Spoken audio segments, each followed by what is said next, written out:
बुद्ध्या विशुद्धया युक्तो धृत्यात्मानं नियम्य च शब्दादीन् विषयान् त्यक्त्वा रागद्वेषौ व्युदस्य च. Krishna highlights the disciplined path to liberation, purifying the intellect, exercising self-control, and letting go of desires for sensory pleasures. A person on this path must overcome likes and dislikes, which disturb inner peace. By cultivating purity, determination, and detachment, one aligns the mind and senses towards spiritual realization, paving the way to true freedom and ultimate peace. Viviktasevi lagvashi yatavakkaya-manasah dhyanayogaparo nityam vairagyam samupashritah. Krishna describes the lifestyle and attitude of a person dedicated to spiritual growth. He emphasizes the importance of leading a self-disciplined and detached life for spiritual progress. Such a person withdraws from unnecessary distractions, practices self-restraint, and remains deeply focused on meditation and inner reflection.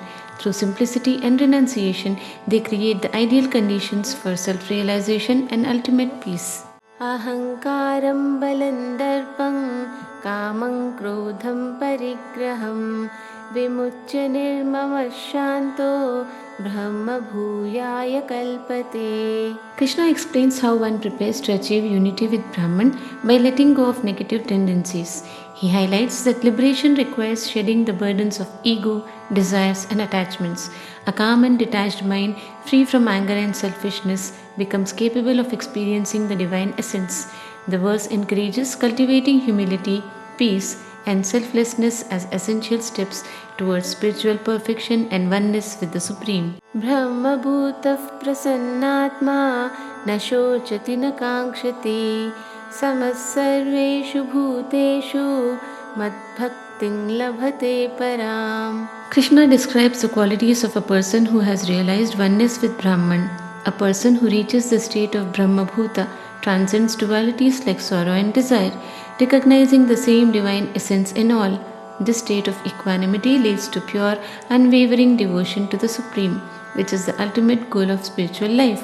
It signifies liberation and unity with the Divine.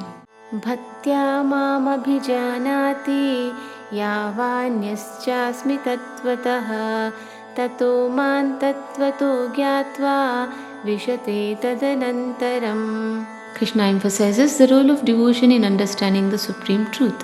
This verse highlights that pure devotion is the path to realizing Krishna's divine nature. Intellectual understanding alone is insufficient.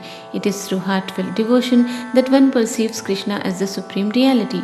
Once this realization is achieved, the devotee merges into the eternal essence of the divine, attaining liberation and eternal peace. Sarvakarmanyapi sada kurvano madhyavashrayah matprasadadapapnoti shashvatam padamavyayam. Krishna assures Arjuna that relying on him leads to liberation.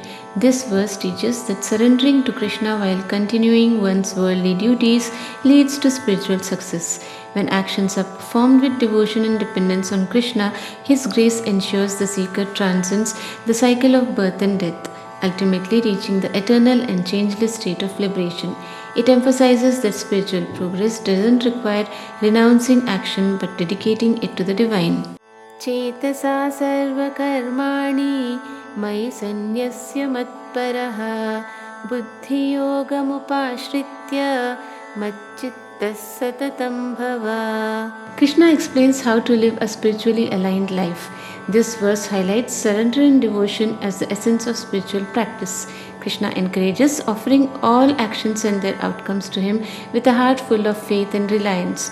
By uniting the intellect and devotion and focusing the mind on the divine, one achieves harmony in action and paves the path to liberation.